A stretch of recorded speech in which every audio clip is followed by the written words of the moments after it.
Blacksmith of the Apocalypse. By Arcuser. Chapter 1031 Slaughter's Scale Armor. After reminding the group that they didn't have to treat the hooligans like citizens, Seth stayed for lunch, before returning to Sivri's side. After all, the blacksmith was not here on vacation, although he wished he was.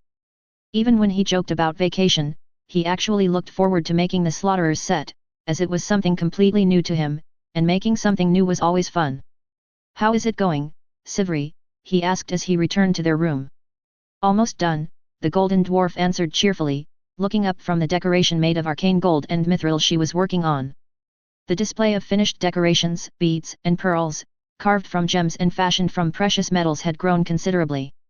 "Good work, we can start working on the yusk once I'm done with scale the shirt," the blacksmith answered with a smile, before got back to making scales. It had still managed to get through a lot the other day, so he quickly finished the scales, before continuing to the next step. Cutting leather at a workbench, he followed the blueprints templates for the shirt. Of course, the scales also needed a fitting base they would be attached to. Seth's growth in the sewing skill and the experience he collected with the tailors were now able to shine. As the blueprints specified epic leather from a lion-type beast, Seth chose the leather of a juvenile manticore. The leather of a manticore came with the passive skill Manticore's Power, which was similar to strength of the Minotaur. The juvenile's leather already raised all physical attributes by 10 and poison resistance by 25%. The blacksmith had tried everything to get his hands on the leather of an adult, but since adult leather was a relic to legendary rated material, it was not something that found its way to the auction house. Although the leather was usually bad for armors since it had a very low defense and mediocre durability even when strengthened with advanced reinforce, it was strongly sought after by tailors and enchanters because of its smooth texture and powerful skill. Despite not directly being suited for armor, it was good as the base for the scale shirt. The scales would make up for its shortcomings. Once all the pieces were cut to shape, the blacksmith used Puffle's sky silk to stitch them together. Seth turned the pieces of leather into a simple leather tunic before proceeding to attach the scales with the same thread.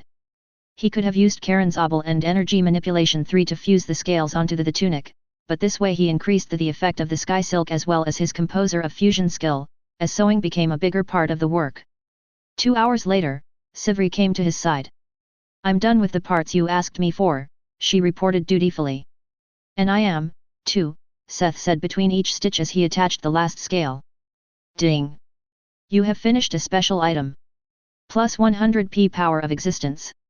This was the third finished item of the set. Slaughter's scale armor followed the trend of the others, offering few, but massive improvements. His skill composer of fusion had also taken full effect this time. Slaughter's scale armor. Special. Slaughter's set 1/8. Durability, 4444. Physical defense, 4000. Mag defense, 3000. 1 plus 200% physical defense. 2 plus 100% power of Mahi's divine skills. 3 plus 130 willpower. 4 plus 130 endurance. 5 protector. 6 active skill, sand shell. 7 10% overall power up under the open sky. 8 Manticore's Power. Set effect. Yusk, scale armor, belt, 3/8. Plus 50% overall defense. Passive skill, force shield.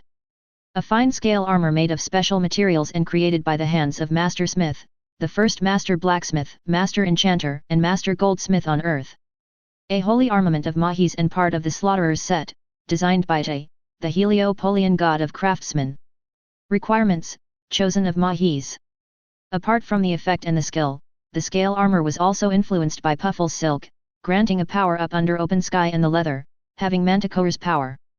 As for the effect, it was simply called Protector and raised the defense by 75% when defending allies. Not very flashy or spectacular, but very practical.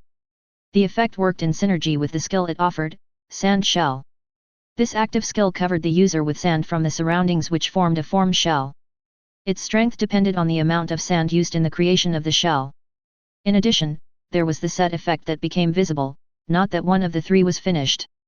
This again raised the wearer's defense, but even more interesting was the passive skill, Force Field. Unlike Seth's armor which was able to negate 80% of any damage, in addition to reflecting damage, Force Field negated all damage below a certain threshold. It was intriguing because the specific threshold was not mentioned in the skill description. Apparently, it was somehow based on the wearer's defense, but Mike would probably have to test around to find the limits of this skill. Nonetheless, it was a cool skill to have. Satisfied, Seth nodded and put the shirt aside. Now, only the collar, the belt, and the crown were left to make. Looking at the clock, the blacksmith decided to continue for now. Since Sivri was also finished, they could start working on the collar, or yusk, together. In its nature, it was similar to chain, but instead of being made up of interwoven metal rings, it was made up of a connection of metal plates, metal beads, and gem ornaments that all connected in a special way. With all the high-quality gems and arcane gold, the yusk was the source of power, that fed into the rest of the set. The better the materials for the collar, the less burden would be put on the user. This was also a reason why Seth was actually deliberating about whether he should infuse souls, or not. It was not really needed since he used exclusively epic gemstones. On the other hand, souls could get in the way of the set effect, the same way his forging ballads might have. Since he didn't have any souls he could infuse without worry, he decided to put that aside for the time being. If he got his hands on the perfect soul at some point in the future, he would still be able to add it to Mike's gear. This is actually quite fun, Sivri said from the aside. While Seth was making and engraving the plates of blood of Mahis, the golden dwarf had started threading the finished beads and ornaments on sky silk. The two craftsmen kept talking about the collar's design, as they worked side by side. Hours went by until finally. Knock knock. Someone knocked on the door of their room. Seth? They said you are in there, they heard a familiar voice from outside. It was Whedon. Surprised, the blacksmith stood up and opened the door for the dwarf. Whedon? You are already here? That went quick. He greeted the dwarf and pulled him into a manly hug. You can count on me. Here's the stuff you wanted, the dwarf said proudly and handed him a bundle, packed in paper. Great, just in time. Thanks. The blacksmith thanked him and put away the material he asked the dwarf to bring. Then he remembered what he said and checked the clock. Whedon was right, it was already quite late. Whedon had come just in time for dinner. Sivri, do you want to come along? Let's take a break and go meet the others for eating out, Seth invited the golem to come along. At this point, they were only missing the crown and the belt of the set. They wouldn't finish either today, so it was okay to push them to tomorrow. All right. Meeting the others in the city, the blacksmith, the dwarf, and the golden dwarf joined them for a merry get-together. It had been a while since Seth hung around with Whedon, and the dwarf fit in well with the rest of the people from Mule Cat's Fur.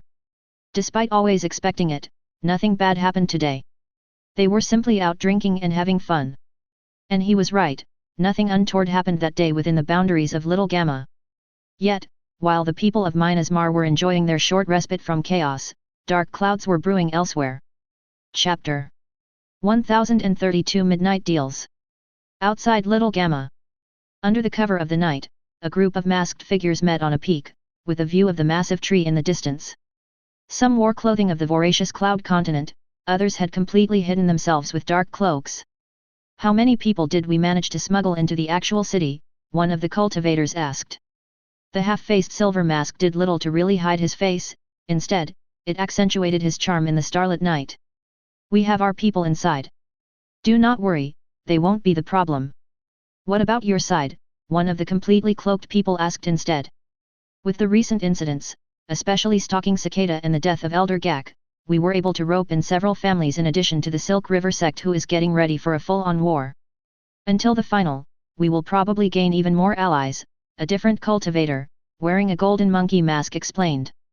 And what about your side? The cloaked figure asked another cloaked figure. Our preparations in Gamma and Delta will come to fruition soon. We will be ready, the other said stoically. Do you really think you can do it in time? Another cloak asked with a growling voice. This cloak was massive and bulky. The fabric couldn't hide the inhuman proportions. Don't worry. As long as your information is correct, there won't be any problems. The group of cloaks fell silent, looking at each other. Although formed a shaky alliance to shatter Minas Mar, there was no trust among them. Although they worked together now, they would probably become enemies right after their common goal was achieved. I will take my leave then, Silver Mask finally said, vanishing into thin air. Monkey Mask just nodded, following the example. Quickly, the group scattered one by one until only the regular cloak that spoke first and the bulky group were left. How are the preparations going? Did you get everything for the formation?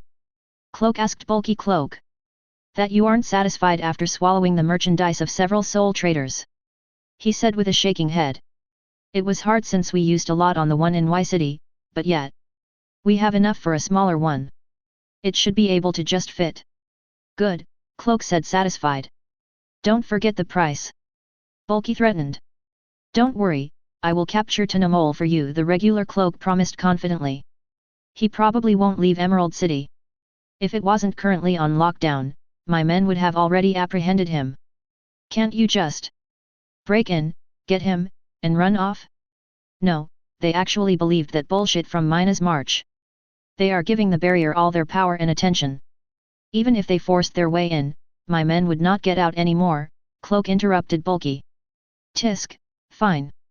I will take my leave then, Bulky finally said and vanished in a cloud of black smoke. That I would have to work with such animals, Cloak sighed and left, too. The peak finally fell silent again. The unclaimed mountains. But not all news was bad that night. Deep in the frozen, wind-beaten depths of the unclaimed mountains waited a scene of destruction. Swept-away valleys and washed-out mountains bore witness to a terrifying battle. Sitting on the peak of a rock needle, that was once a massive mountain, was a dim Ceres, looking down into the valley. Trapped to the hips in floods of water, frozen to glacial ice laid a terrifying foe, finally still. A giant made of metal and bone, the battered shell covered in burned flesh and in a black sludge. Frozen by the icy weather, he looked like he had been preserved here for thousands of years. Yet, it had been fighting for days with the storm elemental until Ceres managed to trap it in massive floods and the lightning strikes finally burned through the isolating layer the creature was covered in. Blotches slowly approached the solitary eagle. Even the questing beast was forced to seek safety in the distances, when the fight came to its peak. With the fatigue, the lightning body had grown dimmer, but inside Ceres was overjoyed. It had not just gotten a chance to test the power gained after ascension but also defeated a powerful and very annoying opponent. Blotches, you take the flying saucer, I grab this thing. I bet Master will want to take a look at this, it finally spoke after remaining silent for a day and a night. The giant had not moved and the parrot of doom had recovered his gleam. The questing beast nodded and trudged away, looking for the flying machine the giant had used to come here. It was swept away by the torrential rain, several days ago. Meanwhile, the eagle's mighty claws tore into the dead machine, ripping it from its cold trap. He had been gone for a long time, unable to contact Seth, but he would at least bring a present when he finally returned. It spouted a lot of nonsense about Mike having brought its apostles to Emerald City. Let's return there first, Ceres instructed when Blotches returned, pulling something like a hovercraft behind it. With this, the parrot of doom finally started returning home. Little Gamma, the next day. Ding! You have finished a special item. Plus 100p power of existence. Early in the morning, Seth and Sivri were back at the workshop and finally finished the Yusk. Although just following the blueprints was a little different from the excitement of making something himself, since he had less impact on the final effect, he had fun sharing this kind of work with Sivri. Looking at the armor pieces, they were a good example for the direction Seth was trying to pursue, focusing on a limited number of effects, but enhancing those to the maximum excluding his soul armaments. Mike would probably have even higher specs than Seth, when he donned this set. Checking its final stats, the Yusk was truly the core part of the set, that supplied it with power and had the greatest impact on the skills of Mahis and magic in general. Slaughter's Yusk. Special. Slaughter's set 1/8. Durability, 4444. Physical defense, 2600. Mag defense, 3100. 1 plus 200% power of Mahi's divine skills. 2 skill and magic costs are halved. 3 plus 130 willpower. 4 plus 130 intelligence. 5 lion's mane. 6 passive skill, mana well. 7 10% overall power up under the open sky. Set effects. Yusk, X/8. Skills of set items have no cost, only cooldown. Royal Decree is enhanced by 25% if the crown is equipped. An Yusk made of special materials and created by the hands of Master Smith, the first Master Blacksmith, Master Enchanter and Master Goldsmith on Earth. A holy armament of Mahis and part of the Slaughterer's set, designed by Te, the Heliopolian god of craftsmen. Requirements: chosen of Mahis. Like the other items, the Yusk had a skill and a special effect, apart from basic improvements in the power of the materials Seth added. Just like the scale armor, it was influenced by the sky silk and gained the full improvements from Seth's composer of fusion. The special effect Lion's Mane added an additional 25% light attribute damage when attacking with magic, so it was similar to the wielder of the knife, which did something similar with bleeding damage over time. The active skill was Mana Well, which allowed the user or one of his allies to quickly recover their mana. Although it caused a 1h cooldown on all skills of the set, it was a powerful skill, that could come in handy in various situations. Congrats! Sivri exclaimed, and they shook hands upon finish such a great work. Seeing how only the belt and the crown were now missing, Sivri and Seth decided to ride the wave of success and continue with big steps. They were ready for a final push. Today, they would finish the Slaughterer's set. Since Sivri was not a blacksmith, she went ahead and started preparing the various parts of the belt, who was similar in nature to the Yusk. Meanwhile, Seth started by forging the crown. A rounded band of the red golden metal inlaid with stripes of black gems, making it look like a twisted torque of red gold and black. Wrapping around the head, the two ends of the band joined together in the back, turning into the body of a cobra that thrones on the wearer's head. The first step was forging the band, after which came setting the black pieces of gem and engraving it with ornamental enchantments. The band itself was no problem, but the snake proved to be a challenge to Seth's lacking talent in artistry. He was good with practical designs, but when it came to creative motives and sculpting, he had neither much experience nor talent. It always took him extra effort to make something satisfactory. The struggle was real. Although the basic band was not hard and he saw no trouble with the other steps either, the snake was killing him. Seth could already see that he would spend hours on refining the snake head to get it just right when he had an idea. Exchange projects. Chapter 1033 Slaughter's Crown. Sivri, how far are you with the belt prep? He asked friendly. Almost done, why? The golden dwarf asked, looking up. Could you finish the snake head? Then I would start on the belt, he offered. Sivri looked over at the crown. The snake was almost done, but Seth realized that he was getting lost in details. The best way to deal with work like this was to give it to someone else. His time was better spent working on the belt. Sivri, as goldsmith and enchanter, had already proven her aesthetic talents. Apart from the snake head, the crown was only missing the inlays and engravings. Both were tasks Sivri could finish instead of him. After all, it was her who had cut the soothing onyx for the crown. The blueprint simply defined a black mineral or gem of epic rating, so Seth had gotten it from the auction house because of its benign effects. All right, she answered happily, seemingly satisfied with the more artistic task, overstringing together beads and ornaments. The two craftsmen switched their tasks and Seth began working on the belt. It was a wide belt, covering the whole belly and transitioning into an armor skirt. Similar to the Yusk, it was a mix of scale, chain, and ornaments. Scales and chain were the blacksmith's calling, while the golden dwarf had already prepared the ornaments and strings of beads that would be interwoven with the armor. Although he called them scales, they were closer to armor plates and similar in size to the wyvern scales Seth had used on the wyvern armor back in the day. As the scales took shape, Sivri was busy in the background filing and shaping away at the crown. The few glances Seth threw in her direction calmed him. He had definitely made the right decision, as the rough head of the cobra now started looking fierce and dangerous as if it would bite any moment. After the blacksmith forged and engraved the scales, Sivri was also done with the snake and moved to the black inlays on the crown. Seth now moved on to the tedious task of making mail from blood of Mahis. The chain skirt would be the foundation to which primarily the ornaments would be attached. Although the scales would also be fastened to the mail, they were mostly supported by the wide belt. Like the Yusk, the mix of armor and ornaments would create a complicated formation that would increase the protection and speed of the wearer. Ding! You have created a special item. Plus 100p power of existence. I'm done, should I help? Sivri asked 3 hours later, shortly after Seth heard the notification. Oh? Let me see, the blacksmith said excitedly. He took the crown from the golden dwarf, who brought it over. Slaughter's crown. Special. Slaughter's set 1/8. Durability, 4444. Physical defense, 2400. Mag defense, 1600. Mag damage, 650. 1 plus 130 and mental defense. 2 plus 75% power of Mahi's divine skills. 3 plus 130 willpower. 4 plus 130 intelligence. 5 the Scarlet Lord. 6 active skill, Royal Decree. 7 plus 35% health regeneration. Set effect. Crown and Yusk, 2/8. Active skill, Royal Duel.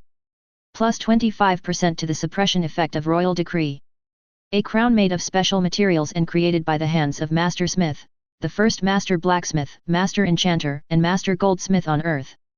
A holy armament of Mahis and part of the Slaughterer's set, designed by Te, the Heliopolian god of craftsmen. Requirements, chosen of Mahis. Similar to the Yusk, the crown leaned more towards magical skills, though its effects were closer to the concept of royal dignity. Or at least it seemed like it until he read the effects of the Scarlet Lord. The effect raised overall stats by 50% when the wearer was covered in blood. The active skill, Royal Decree, was more in line to what the name suggested. The skill was similar to Lion Roar or Seth's Dragon Might, as it could suppress opponents in a large area of effect. The crown also inherited the effects of benign onyx and increased health regeneration. It also unlocked a new set effect. In synergy with the Yusk, the effect of Royal Decree was increased and it unlocked the skill Royal Duel, which would improve the wearer's power in single combat. Now, all that is left is the belt. I would be glad if you helped me finish it. The blacksmith was working on the chain for the skirt and gladly accepted her help in weaving and riveting the rings. Together, they managed to finish the chain skirt an hour later and began adding the ornaments according to the blueprint. As for the wide belt everything would attach to, there was no specification for the type of leather to be used in the blueprint. This was why Seth had sent a message to Whedon before they had even begun working and the reason for the dwarf's visit. The bard had remembered that they had some quite special leather at home. He was lucky, as the young dwarf had not yet started working with the leather of the Guyver, that the leader of Gamma Resistance had offered to them. The hide of a quasi-dragon seemed fitting for the holy armaments of a god. In addition, it was incredibly tough and durable, with the effects of improved defense, strength, and speed. It was not the dragon scales that offered damage negation, but the Guyver also wasn't a legendary dragon. If Seth had to come up with a comparison, then a Guyver was probably closer to an Imuji like Tatzel, or maybe his mother before she became a golem deity. It didn't take too much effort for the blacksmith with sewing on the craftsman level to stitch and reinforce the leather to the blueprint's specifications. They added the various embellishments before finally adding the scales and chain skirt. Ding! You have created a special item. Plus 100p power of existence. Ding! You have finished a special set. Plus 1000p power of existence. Your title, acknowledged by the gods, had improved. Plus 20 plus 30 points to all stats. Ding! Your skill sewing, craftsman, leave 1 has become sewing, craftsman, leave 2. The second notification of the day sounded, as they finished the final piece of the Slaughterer's set. And it came together with an improvement of the title, too. Yet, Seth felt a little underwhelmed. He expected more from a special set, however, he accepted it since he didn't really put any of himself in it. He just produced someone else's blueprint. On the other hand, his sewing rose, making him quite happy. Slaughter's belt. Special. Slaughter's set 1/8. Durability, 4444. Physical defense, 2600. Mag defense, 3100. 1 plus 75% power of Mahi's divine skills. 2 plus 100 strength. 3 plus 130 agility. 4 plus 130 endurance. 5 battle dance. 6 active skill, weather tackle. 7 10% overall power up under the open sky. 8 Guyver hide. Set effect. Both bracers 2/8. Active skill, storm shield. Plus 40% defense when blocking with the bracers. Both shin guards, 2/8. Active skill, storm charge. Plus 25% movement speed. Yusk, X/8. Skills of set items have no cost, only cooldown. Royal Decree is enhanced by 25% if the crown is equipped. Crown and Yusk, 2/8. Active skill, Royal Duel. In the face of royal dignity, a single opponent is weakened based on the difference in strength. Plus 25% to the suppression effect of Royal Decree. Yusk and scale and armor, belt 3/8. Plus 50% overall defense. Passive skill, force shield. Set effect 8/8. Plus 75% to the power of Mahi's divine skills. All skills using a bladed weapon are raised by 5 levels. Active skill, Protection of Mahis. Active skill, Joy of Blood. A belt made of special materials and created by the hands of Master Smith, the first Master Blacksmith, Master Enchanter, and Master Goldsmith on Earth. A holy armament of Mahis and part of the Slaughterer's set, designed by Te, the Heliopolian god of craftsmen. Requirements, chosen of Mahis. Seth checked the final piece with interest, especially because he wanted to see what exactly the leather would do. The Guyver hide, actually raised defense by 15%, movement speed by 10, and strength by 30 points. Not bad at all. Battle Dance, the special effect of the belt raised the wearer's agility the longer they were in combat. The skill Weather Tackle was a charge skill that ended in a body check. The wearer would elementalize based on the current weather, and deal 200% magic damage of that element to the target. As for the final set effect, it added another 2 active skills. Protection of Mahis was one of the few defensive skills Mike would possess, and it allowed him to lower his own defense, to raise the defense of a target by double of what he lowered. As for the Joy of Blood, one could call it a survival skill, as it added life steal to the user's attacks for 1 minute, giving the wearer the chance to replenish their vigor during battle. After checking the belt and seeing that everything was in order, he finally sank down on his chair. Phew, finally. Did we skip lunch? Seth asked, tired, looking at the time. It's early afternoon. You could go look for Mina and the others to have a late lunch or early dinner, Sivri suggested. You don't want to come along, the bard asked, curious why she was excluding herself. Yesterday was fun, but also tiresome, Sivri said apologetically. Seth nodded, he understood what she meant. Being with others could be fun, but it was also stressful, especially when one didn't know the others too well. As a shut-in for much of his life, Seth got that. It's all right. Just take a rest. I guess, even golems can have mental fatigue if they have a soul and an ego. Leaving Sivri to guard the shop, Seth went looking for Mina and the others. Chapter 1034 Slaughter Blade. Things became a lot calmer in the village, Mina told him over dinner.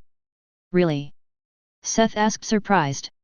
Although he did make an example of the croaking cricket, or whatever his name was, he didn't expect the cultivators to tone it down. Master Mountain had told him that they were usually very stubborn. With the many different factions now mingling on Earth, it was hard to believe they were able to hold back. I exchange, the mountain range outside of our influence seems to have become pretty rowdy, Bulko added, sipping on his cocktail. Seth raised an eyebrow. It was always a spectacle seeing the massive man with a liking for special drinks, sipping from colorful cocktail glasses. Although it's not perfect, isn't it better when they take care of their business outside? If they want to kill each other, who are we to stop them? The blacksmith asked, also taking a sip. If it was only that. We are having more and more reports about merchant caravans being attacked, Mina sighed. Not just that, they are blatantly blaming it on people of the dark faction or the fiend path or whatever. Like, do they think we are stupid? They are clearly the criminals, but they act like there is some ominous evil force that is to blame for everything, Lixis ranted, clearly intoxicated.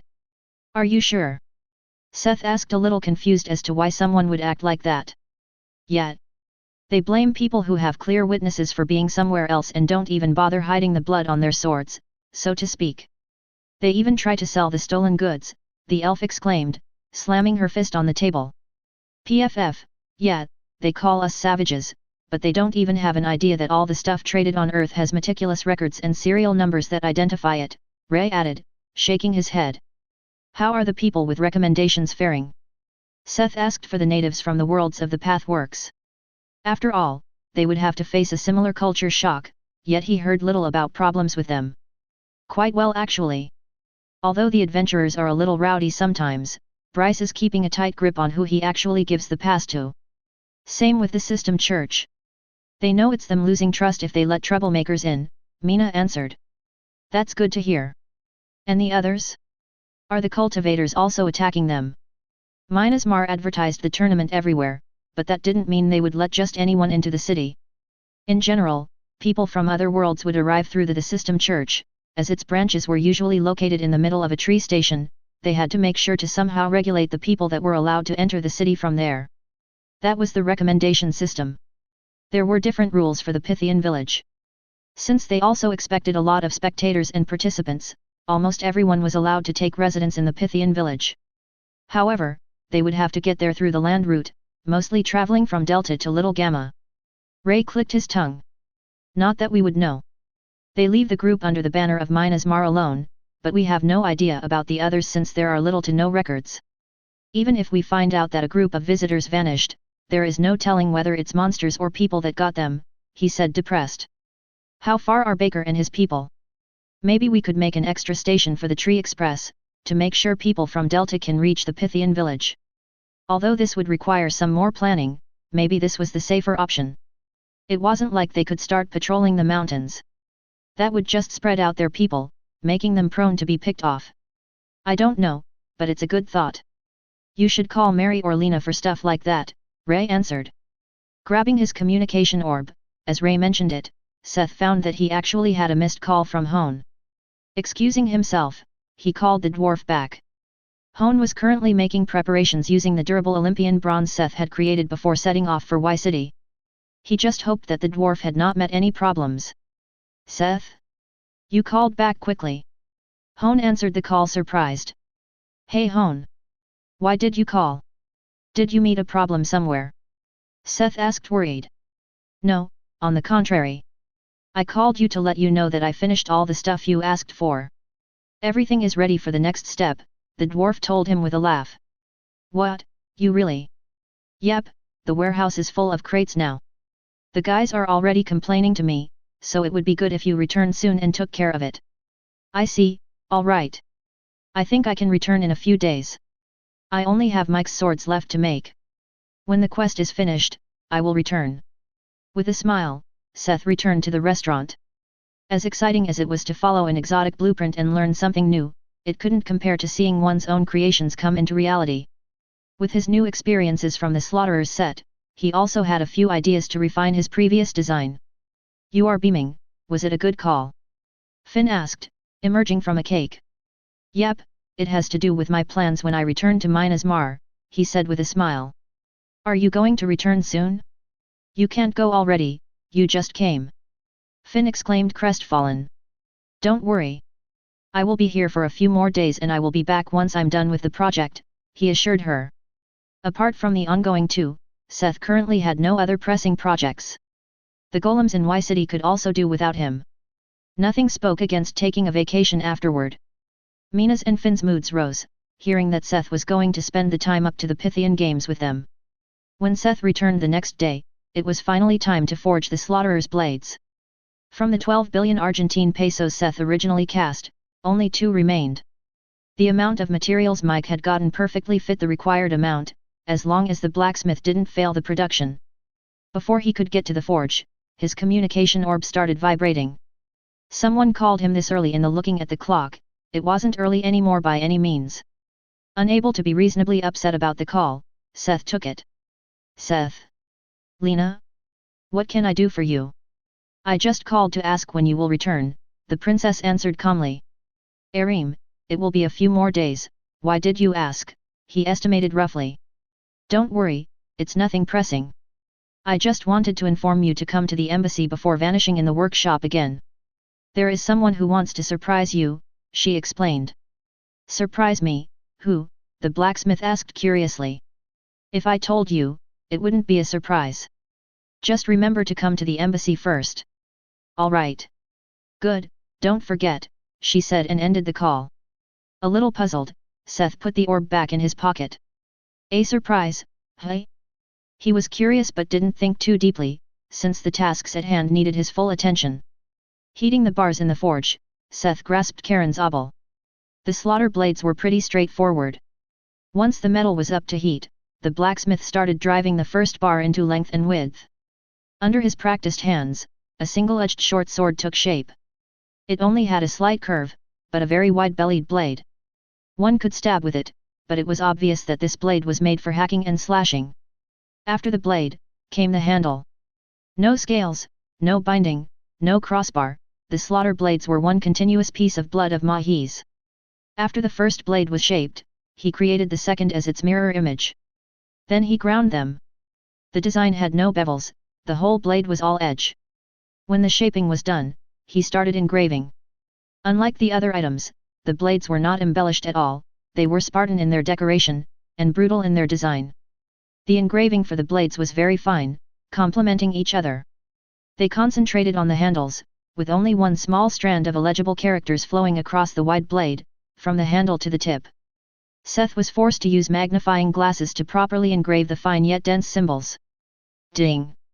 You have created a special item. Plus 100p power of existence. Ding! You have created a special item. Plus 100p power of existence. Ding! Your skill enchantment, Master, Leave 1 has become enchantment, Master, Leave 2. Ding! Your skill Blacksmith, Master, Leave 1 has become Blacksmith, Master, Leave 2. Ding! You have unlocked new enchantments. Shocked, he heard the last 2 notifications. It had been so long, he had stopped paying attention to their progress. More shocking was that both rose at the same time. When had Blacksmith caught up? Curiously he checked Goldsmith, which had also made a big jump, reaching 80% of Leave 1. He was intrigued to hear about new enchantments, but he decided to have a look at the Slaughter Blades first. Slaughter Blade, R. Special.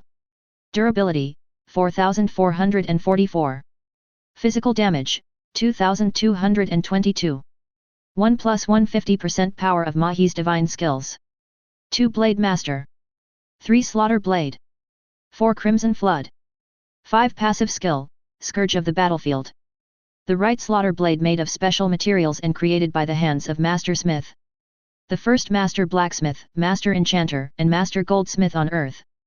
A holy armament of Mahis designed by Te, the Heliopolian god of craftsmen. Requirements, chosen of Mahis. Slaughter Blade, L. Special. Durability, 4444. Mag damage, 2222. 1 plus 150% power of Mahi's divine skills. 2 Weather Master. 3 Slaughter Blade. 4 Riptide. 5 Passive Skill, Mesha of the Desert. The right Slaughter Blade made of special materials and created by the hands of Master Smith. The first Master Blacksmith, Master Enchanter, and Master Goldsmith on Earth. A holy armament of Mahis designed by Te, the Heliopolian god of craftsmen. Requirements, chosen of Mahis. Chapter 1035 Group of Thieves. Seth had no idea what exactly influenced it, but the right blade was specialized in combat and only made physical damage, while the left one was specialized in magic and only caused magic damage. The blades had only 5 effects with 3 unique effects each. However, each effect was very special. The right one lent the user Blade Master, Crimson Flood, and the passive skill Scourge of the Battlefield. The first raised all sword-related skills by a full tier, when using the Slaughter Blade. This meant something like Swordsmanship, Adept, would rise to Swordsmanship, Journeyman. Crimson Flood caused all wounds in a radius of 3m around the user to bleed. The effect depended on the area, not a specific time, and dealt 1% of his physical attack damage every 20 seconds. Lastly, Scourge of the Battlefield increased intimidation, with each consecutive kill, which could cause status ailments like fear or panic. The unique skills of the left blade were Weather Master, Riptide, and the passive skill Messiah of the Desert. Like Blade Master, Weather Master improved the skill corresponding to Mahi's divinity of weather. Riptide increased the power and range of water-type weather magic like torrential rains, increasing their chance to stagger and weaken the enemy. Lastly, Messiah of the Desert increased the power of all skills, when in a desert. As for the effects both blades had, they were the increase of divine skills, as well as Slaughter Blade. The latter allowed the blade to repair itself with the blood of enemies. Wounds also had a low chance to temporarily weaken the target and buff the user.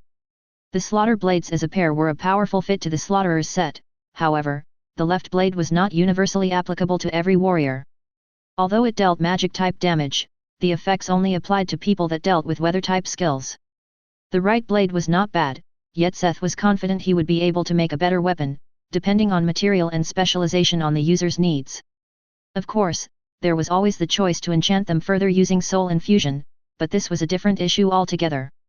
Although the options may change slightly if he didn't use the blood of Mahis, the Slaughterer's set had potential as long as he used a fitting material. The blades, however, were only good for Mike who wielded the god's divine skills. It would be hard to find someone else with a good fit to such a pair of blades. Congratulations on leveling up. Sivri congratulated him on the rise of his skills. Thanks, Sivri, he said with a smile.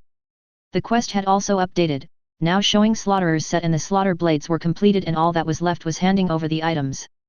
Seth was looking forward to the quest rewards, but maybe the biggest gain of this quest was the rise in skill levels. It had been so long, that the rise came completely unexpected. With level 2 of Master Tier enchantment he had unlocked another batch of basic Olympian enchantments. The ones he had gotten after becoming a master were different and fewer than before, but they came with a big advantage. While the others came as a blessing through the power of a deity or a god and were unique, these ones seemed to be enchantments created by Hephaestus himself. As long he used Olympian silver or souls, there was no restriction to the number of items he could enchant with them. On level 1 he had gotten basic stuff like Olympian sharpness or durability. The next row of enchantments was minor Olympian attribute improvements like minor Olympian strength. This list included all attributes and apparently raised the attribute by 100 points. They were the master level enchantments he had been looking for all this time. Although they came with the restrictions of Olympian enchantments. Will you set off right away? Sivri asked, seeing him release his focus from the system windows. No. I promised Finn and the others to stay for another day. I will bring Mike his stuff the day after tomorrow, he said. Ponderingly he looked at Sivri. The golden dwarf didn't show a change in expression, but that itself was a sign. Would you like to stay at the workshop and do something in the meantime? The blacksmith asked her. She had shared her sentiment, that spending time with many people was hard on her, but she seemed always very content doing her craft. As expected, the goldsmith nodded, barely suppressing a smile. Then how about this? I will smelt down the low-quality stone ore that wasn't blessed by mahis and you see if you can make some interesting jewelry with it and the remaining materials.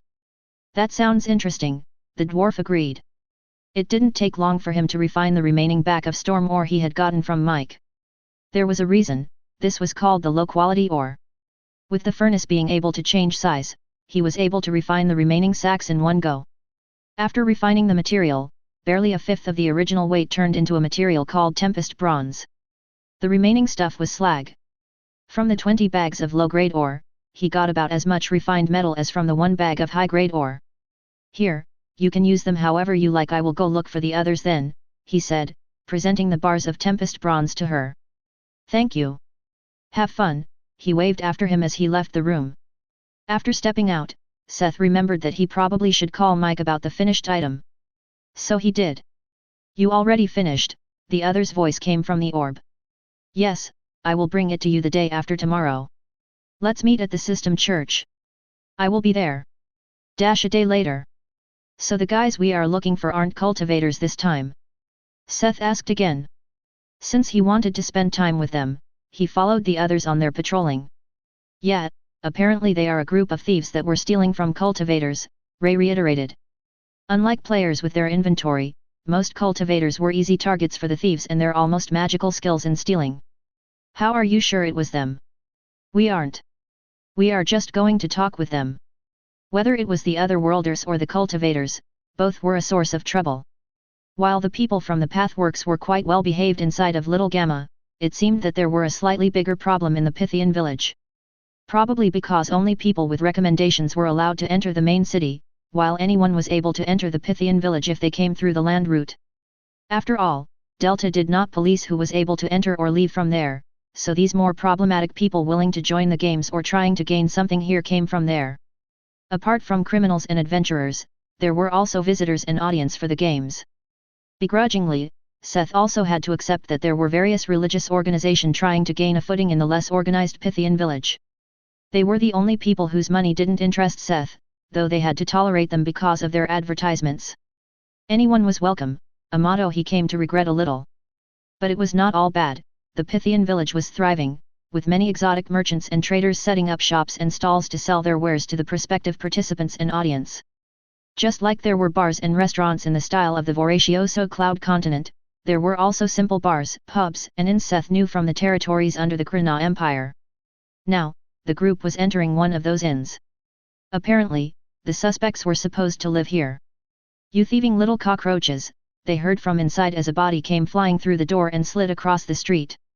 I guess we are in the right place, the bard commented. Chapter 1036 Where are those reactors? Inside the pub was a single cultivator surrounded by 5 people with daggers, wearing black thief attire.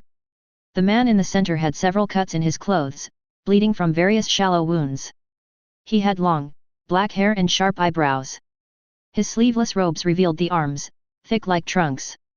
No wonder he was able to punch someone straight through a door. Another was still held up by the throat. Despite being surrounded, he was not at a disadvantage.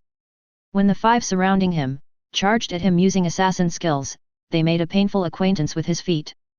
But they were not kicked.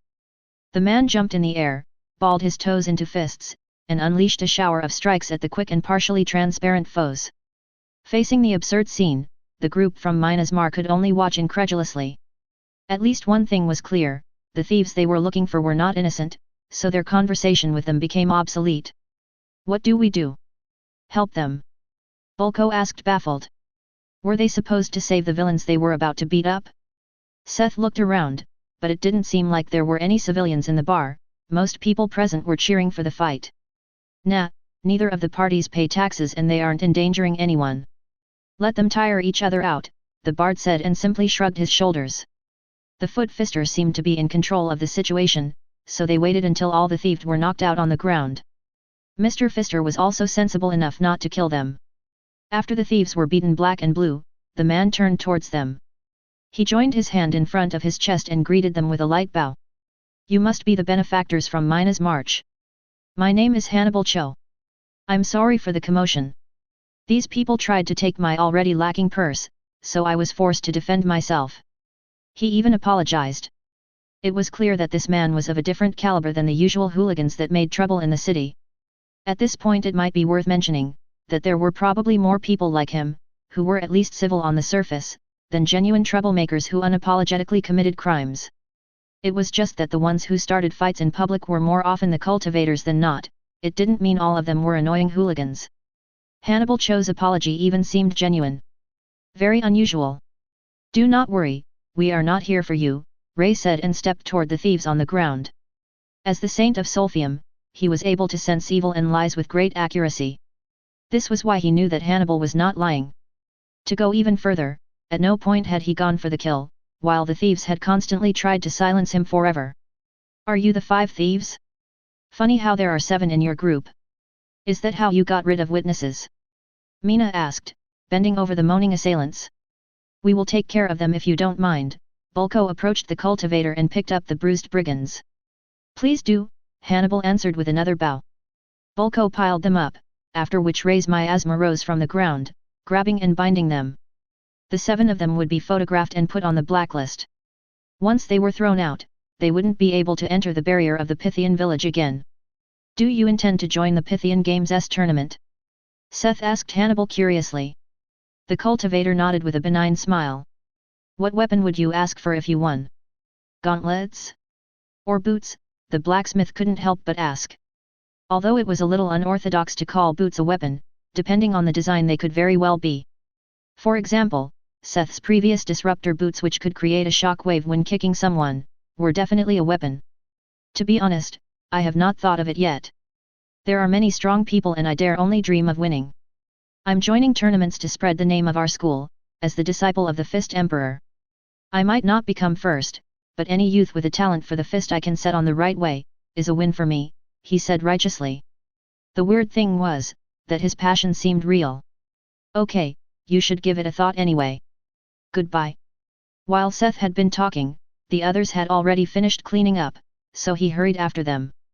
Apart from the wondrous sight of a man beating people with his curled-up feet, the day was peaceful. The group just walked around town, ate interesting street foods, and gawked at the ever-changing wares of traders on the streets. The next day. After spending the morning with Mina and Finn, Seth finally set off for Tree Station 7, Spring City, where Mike and the completion of his quest were waiting for him. On the way out he swung by the temporary workshop, to get Sivri and their stuff. Good morning, Sivri, he called out to her when entering. The golden dwarf was still bent over the jeweler's table when he called out. She slowly raised her head when she heard him. Oh, Seth. I'm almost done with this one, she said with a smile, showing off a bangle. She had woven the reddish golden tempest bronze and set it in 3 dark emeralds. A big one in the center and a small one on each side of it. These are gust emeralds. They were left over from preparations, so they fit this metal quite well, she explained with a smile, showing him the first bangle she finished. They were not just exquisite works of art, but their effects were quite good for a wind mage. Tempest Bangle. Epic. Durability, 800. 1 plus 100% storm magic damage. 2 Tempest Born. 4 plus 50 willpower. 5 plus 50 intelligence. A simple bracelet created by Master Smith, the first Master Goldsmith and Master Enchanter of Earth. It inherited the essence of the Tempest and is a great asset for any storm mage. The Tempest Bronze had a similar effect to the Blood of Mahis, obviously.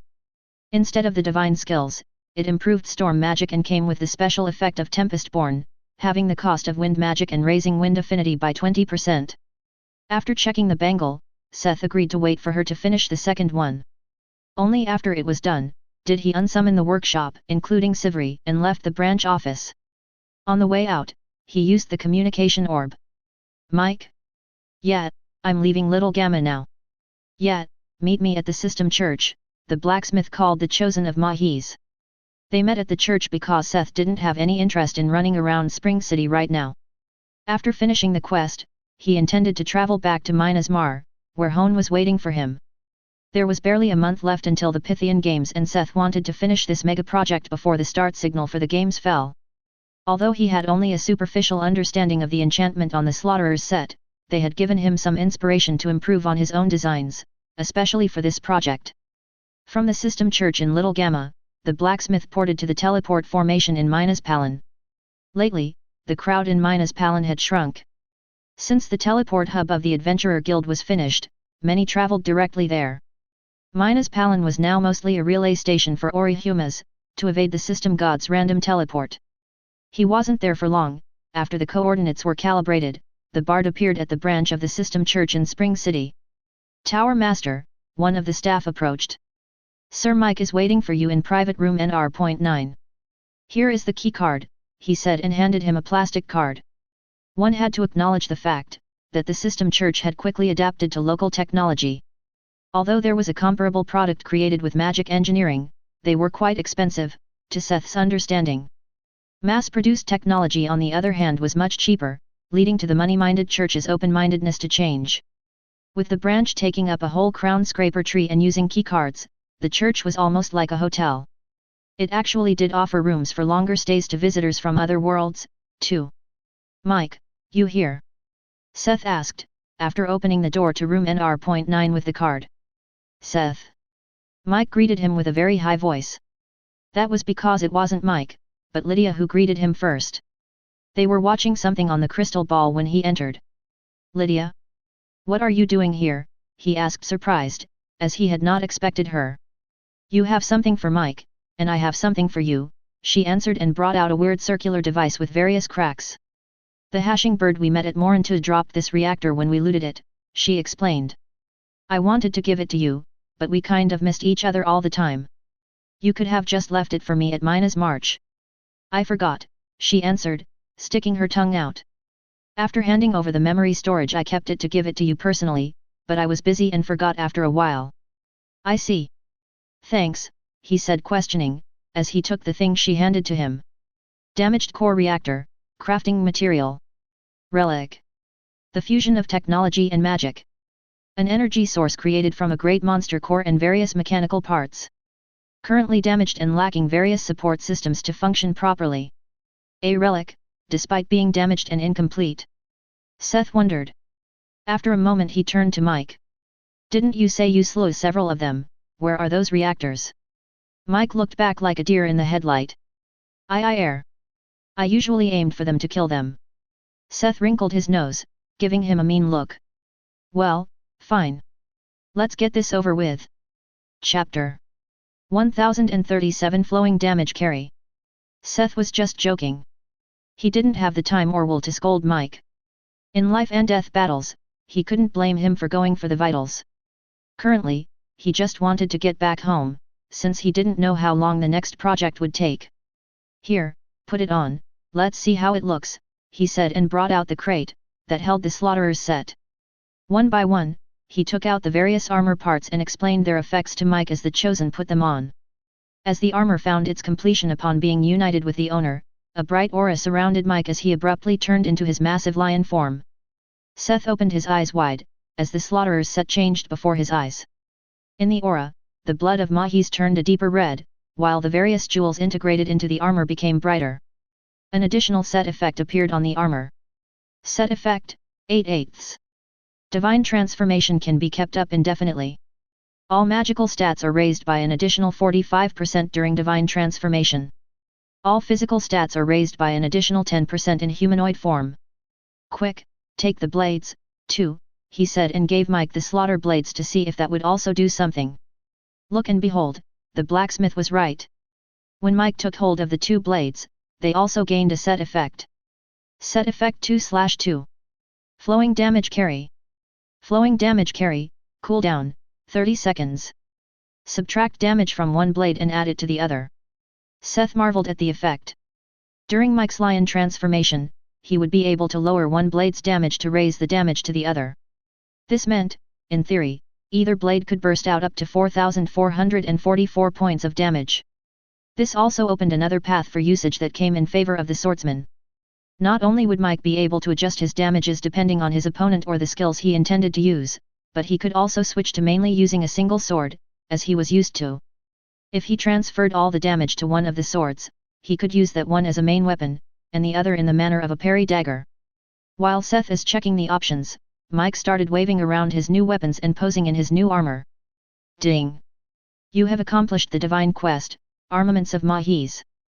Rewards are being distributed. Ding! Title, Blacksmith of Mahis gained. You have successfully finished the quest. Armaments of Mahis. Minor Sigil of Mahis and Minor Sigil of Slaughter are 15% stronger. Having handed over the blades and armor, Seth had fulfilled all the quest conditions. Notifications of new enchantments followed the quest 1. Seth had received a new title and the sigil enchantments mentioned in its effect. Checking the enchantment, he found that the Minor Sigil of Mahis effect could randomly strengthen stats depending on the weather. The description was not conclusive and he would have to look into it. The Minor Sigil of Slaughter on the other hand was pretty clear on what it did. It raised physical damage by 25%. The effect would improve in increments of 5% with every kill, stopping at doubling the physical damage. Haha, this is awesome! Mike exclaimed as the power flooded through his body. The massive humanoid lion, so tall his head almost hit the ceiling, was happily jumping around. What's with the frown, Lydia? Seth asked, noticing her expression. Are you jealous? He teased her. How couldn't I be? Look at that! She pointed at the lion in his ostentatious Heliopolian armor, happy skipping around. Mike's lion transformation already looked very imposing beforehand, but with the addition of the powered-up Slaughterer's set, he was quite the sight. You know, the Slaughterer's set is a blueprint. I still have to look into it to see how to substitute the material, but I plan to make one for Ortega. Maybe I could see if I could make one for you, too. Seth offered to her. After all, Lydia was also the chosen of a Heliopolian deity with the power to transform. Lydia seemed tempted for a moment but ultimately shook her head after thinking it over. No, I prefer my current leather armor. Although I envy Mike, our specializations are different. If that is how you think. Anyway, he should calm down around now, no? Seth asked, a little unsure. They had been watching Mike geeking out on his own for several minutes. The reason he was still here and not on the way out was Mike's armor. Mike, it would be nice if you could calm down for a moment and return the substitute gear to me, so I can leave, Seth finally spoke out, curbing Mike's enthusiasm a little. Oh. Yeah, sorry. I almost forgot. Mike finally realized what he was doing and calmed down a little. Of course, he had to return the relic-rated Oathguard set, now that he had his holy armament. One by one, Mike gave him the parts of the Oathguard armor and Seth put them into the crate where the Slaughterer's set was previously. The beastman halted when it came to the white hilt. Arim, it doesn't want to, he said baffled. It doesn't want to? Give it to me, let me talk to it. Seth didn't expect it, but it was nothing unusual for an ego to, well, have an ego and grow a liking to a specific owner or wielder. I want to stay with Mike. I won't accept a new owner, the sword cried out when Mike handed it to Seth. Who would have thought that the result of the automaton core could become so willful? Are you sure? Mike has 2 new special blades now. You will only be a secondary weapon in the future and spend a lot of time in his inventory. You could help someone else a lot more. But I like Mike. The journey was really fun and I feel really powerful in his hand. Whitehill tried to argue back. But spending time in the inventory won't be fun. Wouldn't it be cooler to find more friends and grow even stronger together with them? I promise you don't have to stay with a guy you don't like. He tried to persuade the sword. Really, I promise, okay. After placating the white hilt, Seth put it and the crate of armor back in his inventory. Okay, I will be leaving now. And thanks for the reactor thingy, he said his goodbyes and thanked Lydia once again, although he had no idea what to do with it, yet. Of course, don't worry. Have a good trip, I will contact you about our next steps. Since Mike's quest was finally over, they could get back to doing stuff at Minas Mar, or vacation a little longer. There was still a month until the Pythian Games and Seth was happy as long as they showed up at that time. With Mike in his new armor, he had become even more reliable. The blacksmith doubted Mike would lose that set, too. Despite turning over Y-City, Mike's lost armor and the helmet of Cryas especially, stayed lost. Seth left the two and returned to the ground floor to use the teleport of the church and returned to Delta. When he materialized at Delta's system church he was greeted by a familiar face. Simon was waiting for him and he seemed a little tired. Seth. Simon? What are you doing here? He asked the priest. Simon was actually quite high in the hierarchy of the church, he wasn't at the rank that would greet travelers at the teleport formation. They asked me to wait for you, in case you forget to visit the embassy before returning to Minas Mar, he explained his presence. Seth stared at him for a moment. Indeed, he had forgotten the call from Lena, it was something about someone waiting for him and that they had prepared something for him. Right. I will go, and visit the embassy then. Was that all? Simon only answered with a nod and guided Seth to the exit. Since he was going to the embassy, the blacksmith didn't bother returning to Minas Mar first. Taking the elevator up actually took longer than simply walking there. Delta had changed once again. With only 1 month left until the Pythian Games, the city had filled with visitors and cultivators. Delta had once again turned into a lively hodgepodge, although these were mostly tourists. Since Delta didn't have a strict entrance policy, Seth guessed that there would be a lot more chaos on the streets. However, during his walk, he only saw the nice effect of the influx of people. 10 minutes later he had already reached the embassy. Who would Lena have been talking about? Chapter 1038 Hubert? Tower Master. Your guest is at the meeting room on the 24th floor, the lady in the lobby greeted him friendly. Thanks. He didn't press her to find out who was waiting for him and simply thanked her before he turned to the elevator. He has some thoughts about who it would be, but the person sitting in the meeting room was Hubert. Seated at the table was Hubert McCarthy, the dimensional merchant Seth came to know during the evaluation in Krina.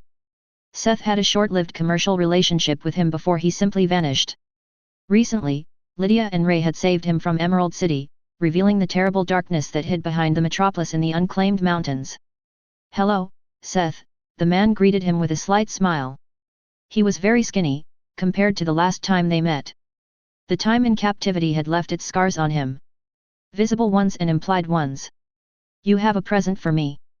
Seth asked surprised, as he still remembered the man as quite stingy. A present, yes. And a request, Hubert added with a wry smile. Seth stared at him for a moment, before he sat down at the table, opposite him. Then let's see the present you have first. We can talk about the request afterward, he finally said, not outright denying any quests the merchant may make. He decided to listen first. With a nod Hubert waved his hand and a crate appeared beside the table. When he opened the lid. Tranquil silver ore, crafting material. Epic. A material found in the resting plains of Ishidal. A highly sought after ore because materials refined from this have a strong calming effect on the mind. Epic silver. It was a whole crate filled with ores of epic tranquil silver. It had been quite some time since he came across a material he could refine into Olympian silver. This was a massive gift, indeed. I came across it during my stay at Emerald City and thought I might be able to get your help with it. In the end, I was saved by your people, he said with a wry smile. So, now you are simply gifting it to me, the bard asked. He wasn't going to refuse such a great gift. Especially since he was very interested in the effects of this new silver. What Olympian silver would come out of this? Well, Yes. And I hope it will influence your answer to my request positively, Hubert added. The blacksmith was in a very good mood, it was probably time to hear Hubert out. I see, then tell me what your request is. I wish to join Mina's March. The guild, not the district or a subsidiary, he came out with it. The dimensional merchant asked to join Mina's March. The months of imprisonment, facing his own weakness had made him realize that this world was too dangerous for him to be alone. He was not strong enough to walk alone with his head held high when he was not even a chosen one. When choosing who to join, who was better than Mina's March? Not only were they trustworthy and powerful, there was also a role he could play as a supplier of exotic resources, or resources in general. Seth could guess some of his intentions. Do you know what it entails if you want to join us? Seth asked him. Surprisingly, McCarthy nodded. Lena and Mary already informed me. I will have to sign a magic contract with my soul on the line, right? I'm ready, he said resolutely. His expression was determined, it seemed that he had taken his time to make the decision. With Hubert joining Mina's Mar, Seth would have almost the whole team that went to the evaluation under him. Aside from McCarthy, the Mist Demon Mistopheles was part of the field teams. Yvette, Elsa, Marcel, Brock, and indirectly Kate who had joined Mina's Mar as allies in the tree stations. The only ones outside his grasp now were the hero and the slave Mansur. The former he didn't want and the latter, well, Seth didn't have any interest in the slave Mansur's baggage. Even if he found the skills interesting, he didn't feel the urge to recruit him, who was currently working in Delta. All right then, Seth nodded. Since Hubert was prepared, he had no reason to refuse him. With a wave, a scroll appeared in his hand. This is the soul contract. You can read it and sign it if you agree with the terms. Mary will then take care of the magic contract, he explained and handed it to him. It was the simple version everyone signed, that would come into play if they betrayed Mina's March. Mary's contract would make sure that they couldn't successfully do it, even if they tried. McCarthy read through the scroll meticulously. When he was done he nodded and signed it without hesitation. They didn't talk for much longer, the merchant knew that Seth had something else on his mind. It wasn't just that he was eager to jump at the next project while his memory and inspiration of the Slughterer's set was still fresh. It also had a practical reason, the storage rooms under Mina's Mar were full of the things Hone had made for him and hindered the work of others. Good, welcome to Mina's March. Mary and Lena will take care of the rest, Seth said, shaking the merchant's hand. You know what I want from you for now. Speak with Lena and the others about the stuff they need. If you will excuse me, I've been wanting to get back to the workshop for a while. Saying his goodbyes, Seth left and returned to the workshops. He first went to his own, summoning all the crafting stations back in place. Once the forge and anvil were back in place, Cerberus, who had been tirelessly forging items for Mina's Mar, switched back from the substitutes to the real thing. After calling Sivri out, too, and leaving her to her own devices, he went to the door across the corridor. This workshop looked quite a bit different from Seth's or that of a normal blacksmith. The workshop was about the same size as Seth's, which meant it was closer to a factory floor than a workshop. Seth had made that space in his workshop so he or Cerberus could work on big golems, that didn't fit in the golem forge back then. Hone's workshop was filled with a great number of furnaces of various sizes and shapes. The constantly roaring furnaces kept the temperature in the massive hall at a cozy 45 degrees Celsius.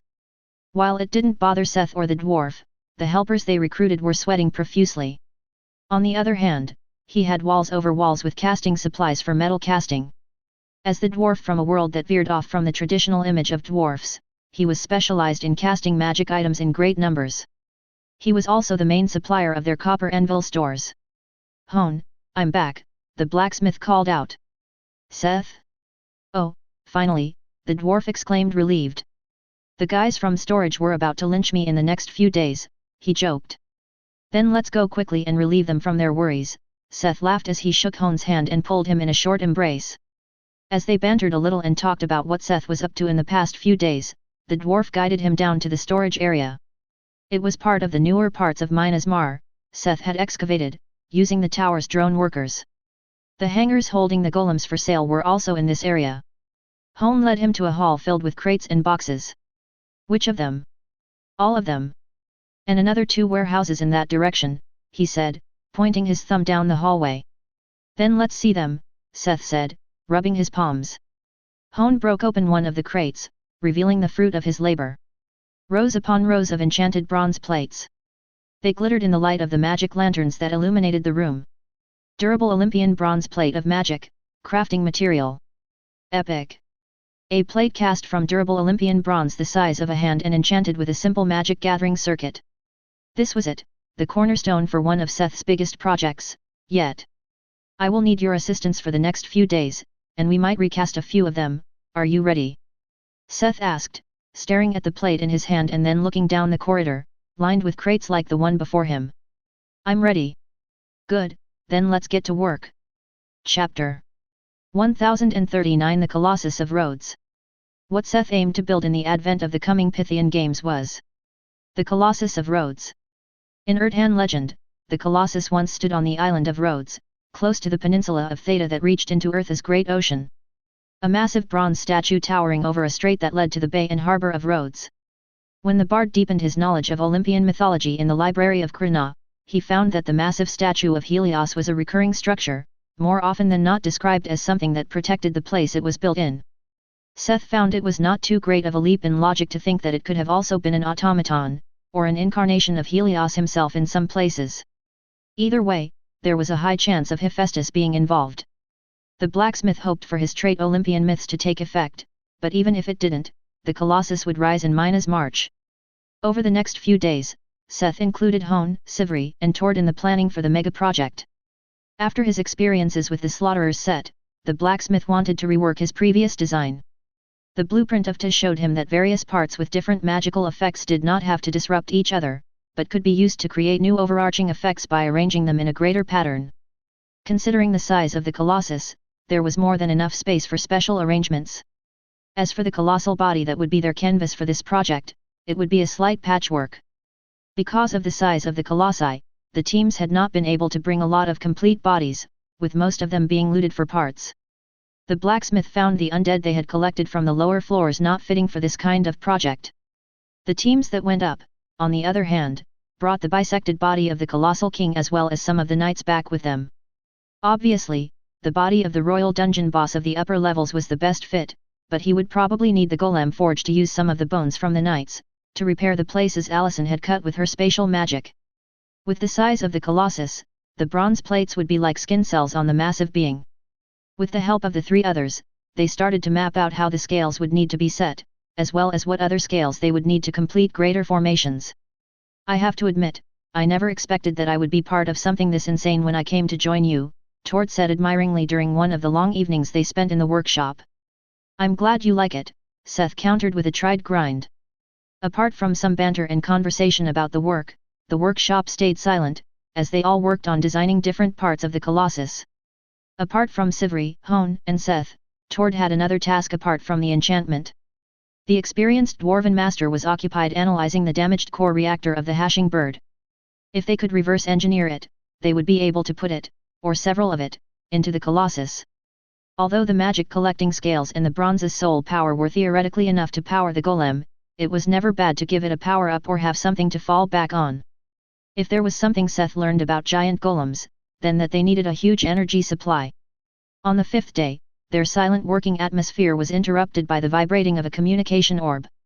Someone was calling Seth. In a daze, the blacksmith answered the call. Vega? Why do you call? It was Vega Gors, one of the orc generals he had turned into one of his elite golems, who were still stationed in Y City. Vega was a case that had quickly regained a complex ego based on the one when he was alive. As a serious and capable general, Seth left him in command of most of the others. Master, I just wanted to inform you, that we have managed to clean the north and northern outskirts of Y City. During the subjugation, we met a weird little humanoid who kept attacking our teams and impeding our progress. They have a weird power. Whenever we tried to catch it, it managed to flee by impossible seeming coincidences. The orc golem paused for a moment. How did you catch it? Seth asked. A being that wasn't just intelligent, but also relied on guerrilla tactics was a hard opponent for the golems, especially when it had the power to damage them. Since Vega was talking about the north, Seth had some inkling on who it could be. We lured it into a trap several times until we finally managed to confine it. It seems like its luck ran out. We also caught several intelligent beings that seemed to be allies of the perpetrator. Strike Forbone had talked about a villain in the north, one very similar to him. His name was Dumlut or something like that.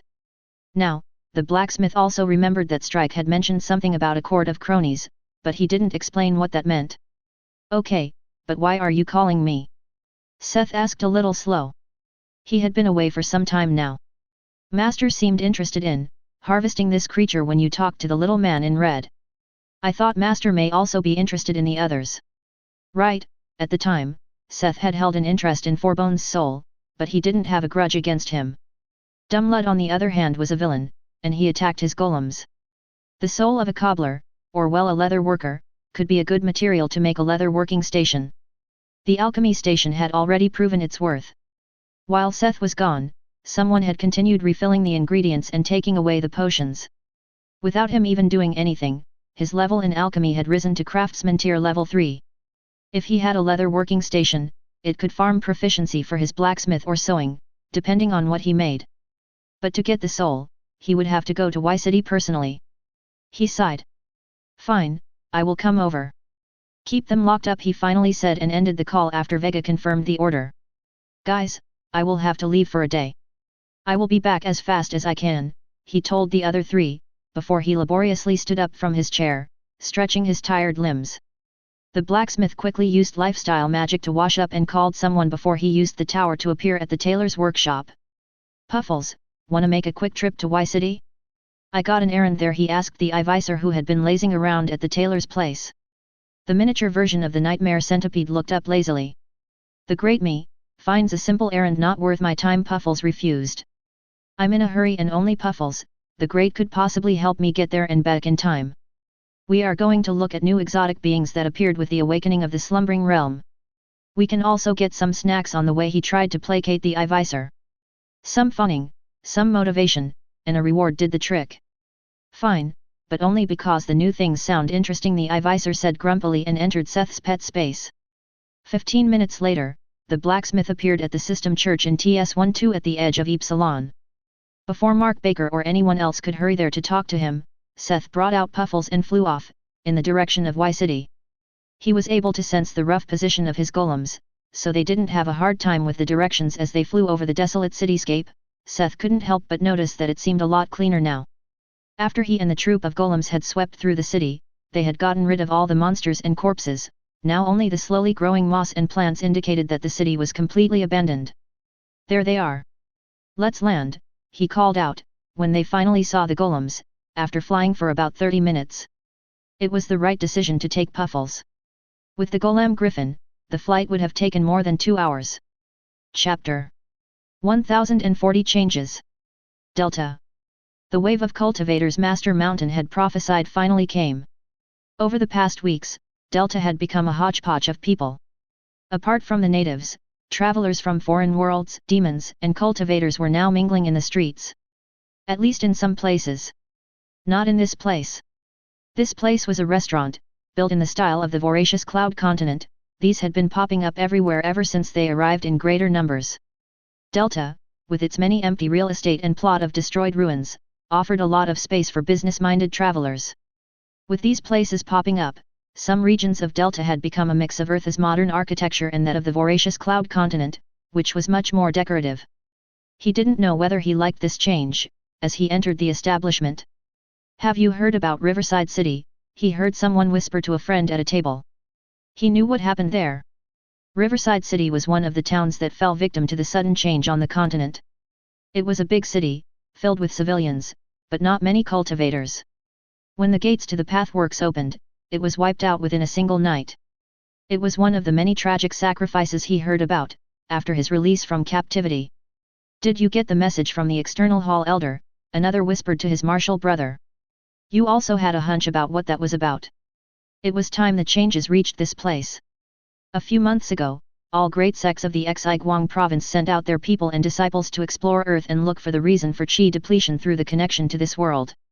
This objective has now changed. With the continent striking a deal with the system god, the problem of depletion no longer existed. As a direct consequence, the objective for those already in Earth changed. Without a problem, things reverted to status quo and Earth was treated like any other new expansion to the voracious cloud continent. Instead of searching for clues for survival, they now searched for business opportunities, resources, land to conquer, and people to recruit. Everyone was looking to gain something from Terra Nova, the new land. However, I heard there was an abandoned city in the southeast toward the coast of the continent.